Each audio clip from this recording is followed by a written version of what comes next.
Salut à tous les amis, j'espère que vous allez bien. On se retrouve aujourd'hui pour une nouvelle vidéo. On va débriefer donc le fameux Classico qui était attendu 16h15 à Montjuïc. Tifo qui a été mis en hommage aux Rolling Stones qui était également présent pour le match. Classico importantissime puisque Girona était leader du championnat avant le match. Le Barça a un point de retard sur le Real Madrid, donc il était important de faire une très bonne prestation pour le Barça. Donc je vais vous présenter les 11 mis en place, on va débriefer mi-temps par mi-temps. Commençons par le Barça. Bon, je vous avais sorti une vidéo concernant le 11 que je mettrai en place. Et bien, Xavi a mis exactement le même 11 pour le Classico. Donc pour rappel, Ter Stegen au but, une défense Christensen, Inigo Martinez, Araujo, Balde. Ensuite le milieu de terrain, Ilkay Gundogan, Fermin, Gavi. Ensuite sur les côtés, il y avait Cancelo, Balde et devant Ferran Torres, Joao Félix. Donc on ne savait pas c'était quel dispositif. Est-ce que c'était plutôt un 4-3-3 classique, un 3-5-2? Bon, moi j'ai considéré que c'était plutôt un 3-5-2 avec deux pistons, Cancelo et Balde. Et donc Araujo, on l'a vu, qui était vraiment collé quand même sur le côté droit. Donc je pense quand même que c'était ça. Côté Real Madrid, alors Ancelotti a mis en place un 11 sans grande surprise. La seule surprise entre guillemets, c'était la présence de Ferland Mendy à gauche plutôt que Camavinga. Et donc la défense centrale, David Alaba, Rudiger, sur le côté droit Carvajal, le milieu de terrain, Valverde, Toni Kroos, Tchouaméni, il y avait Bellingham, Rodrigo et Vinicius. Donc une attaque déjà sur le papier assez impressionnante, et sur papier le Real Madrid a toujours des joueurs de qualité. Bon, on va débriefer le match. On débriefe la première mi-temps tout d'abord.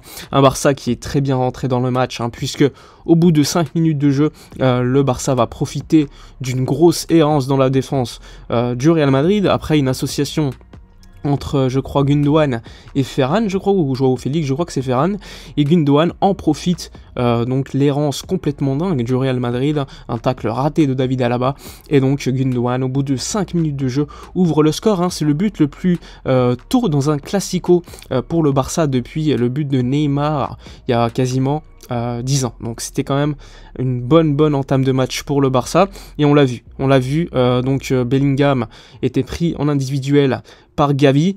On a vu également Fermin face à Toni Kroos. On a vite compris ce qui allait se passer dans ce duel, avec beaucoup de liberté pour Gundogan. On l'a vu, Gundogan très intelligent avec le ballon, c'est lui qui met le tempo un petit peu du match.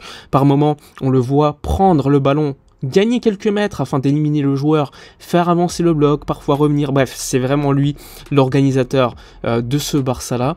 On a vu un Gavi sur tous les instants, sur Vinicius, sur Bellingham, les empêcher complètement de pouvoir faire quelque chose. D'ailleurs, ils n'ont pas existé de la première mi-temps globalement. On a vu également le travail de Ronald Araujo sur le côté face à Vinicius qui a souffert. Vinicius complètement inexistant, à part se plaindre à l'arbitre, il n'a rien fait. Araujo très bon défensivement en première mi-temps. Un Kroos qui a souffert face au petit Fermin. Fermin qui a vite pris un carton jaune.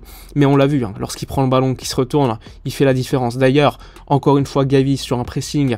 Je crois que c'est un pressing sur peut-être, je sais plus, je crois que c'est peut-être Valverde ou un autre joueur. Il va récupérer le ballon, gros tacle, et il va mettre une passe à Fermin qui va taper le poteau. Ça aurait pu être déjà 2-0 au bout de 20 minutes de jeu pour le Barça, qui était, on va le dire, supérieur au Real Madrid tactiquement et même sur le terrain, on l'a vu. Bon, côté Barça, on l'a vu, un Joao Félix par moment un petit peu esselé quand même en attaque, qui faisait quand même la différence par moment, il gagnait les duels, mais encore une fois, face à deux joueurs du Real ensuite, c'était compliqué pour lui de faire autre chose. J'ai bien aimé Inigo Martinez et Christensen défensivement aussi, qui ont été solides. Un Joao Cancelo qu'on n'a pas trop vu, je trouve, déborder. Il l'a fait par moment une ou deux fois pour provoquer un petit corner, mais sans plus. On a vu à un moment donné également des beaux retours de certains joueurs du Real pour éviter le 2-0. Sinon, globalement, il n'y a pas eu d'occasion. Je crois que Ter Stegen, il a plongé une fois, c'est sur une frappe lointaine de Rudiger. Sinon, le Real n'a rien proposé en première mi-temps, et un Barça largement supérieur, disons-le. Un Barça supérieur dans le jeu, dans la possession, dans les frappes, un petit peu tout, dans le duel avec un Gavi, qui est pour moi l'homme de la première mi-temps, avec Ilkay Gundogan. Bref, dites-moi d'ailleurs dans les commentaires votre MVP de chaque mi-temps. Passons maintenant à la seconde mi-temps. Alors concernant la seconde mi-temps, un Barça qui cette fois-ci a eu des intentions, j'estime, différentes, hein, même si pendant, on va dire, de la 45e à la 55e, ça restait plutôt équilibré des deux côtés. Tu as eu une frappe sur le poteau une nouvelle fois, je crois que c'est de Inigo Martinez sur un centre de Fermin, mais encore une fois, ce qui va faire la différence, c'est la gestion des temps faibles. En effet, on va dire qu'à partir de l'heure de jeu, le Real Madrid, avec les rentrées de Camavinga notamment, eh bien, ils vont faire la différence.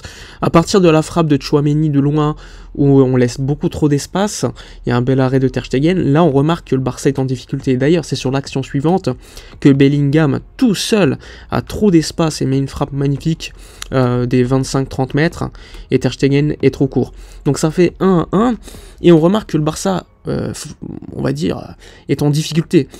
Donc Xavi va réagir en faisant notamment rentrer Romeu, mais ça ne va pas aider puisque Romeu, malheureusement pour lui, on va dire, et nous, c'est pas un joueur de football de haut niveau pour un classico, ça c'est sûr, et le Barça va souffrir. Le Barça va souffrir, on va encaisser beaucoup plus d'actions, on sera acculé dans notre camp, et en plus, même si Vinicius ne fait pas un bon match, eh bien, le Barça est en difficulté. Modric va également apporter beaucoup plus, et avec les sorties de Cancelo qui apportait quand même sur le côté depuis la rentrée de Camavinga, le Barça va continuer à souffrir. Le Barça va souffrir, Xavi va essayer de réagir d'une nouvelle fois, et on va dire qu'à partir de là, 75e, 80e, ça va se stabiliser. Le Barça va avoir quelques frappes de loin, on a vu Lewandowski qui fait une frappe pas loin, Gavi qui met une frappe également qui passe au-dessus, donc ça va s'équilibrer, mais on remarque quand même qu'avec la rentrée de Rosselló, sur certaines séquences, le Barça est à deux doigts en fait d'être trop court défensivement. Même si la défense fait un excellent boulot, on remarque que défensivement, sur certaines séquences, ça peut se jouer à quelques centimètres. Donc il y a quand même des défauts sur ce point-là, notamment depuis la rentrée de Romeu. Ça c'est quelque chose qu'il faut souligner. Donc on voit que le banc du Real va faire la différence par rapport au banc du FC Barcelone, puisque dans les, on va dire, 5 dernières minutes, c'est une nouvelle fois un appel de Bellingham qui fait pas un grand match en plus. Il fait pas un grand match dans le jeu, je trouve que Gavi l'a bien contrôlé.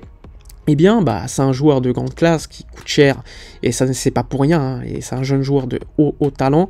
Eh bien, il va faire la différence sur le Classico. C'est ça la différence entre les deux équipes ce soir. Une équipe qui a un tueur qui peut marquer à tout moment, et une autre qui n'a pas été efficace sur certains moments clés. Et là, Bellingham, avec un petit peu de chance, puisque Modric passe le ballon, ce qui fait permettre également à l'OB d'Inigo Martinez, eh bien, il est tout seul et marque le deuxième but du Real, juste avant la fin du match, donc ça fait 2-1 pour le Real, et donc, défaite pour le Barça, alors que le Barça avait fait une très bonne première mi-temps, j'estime.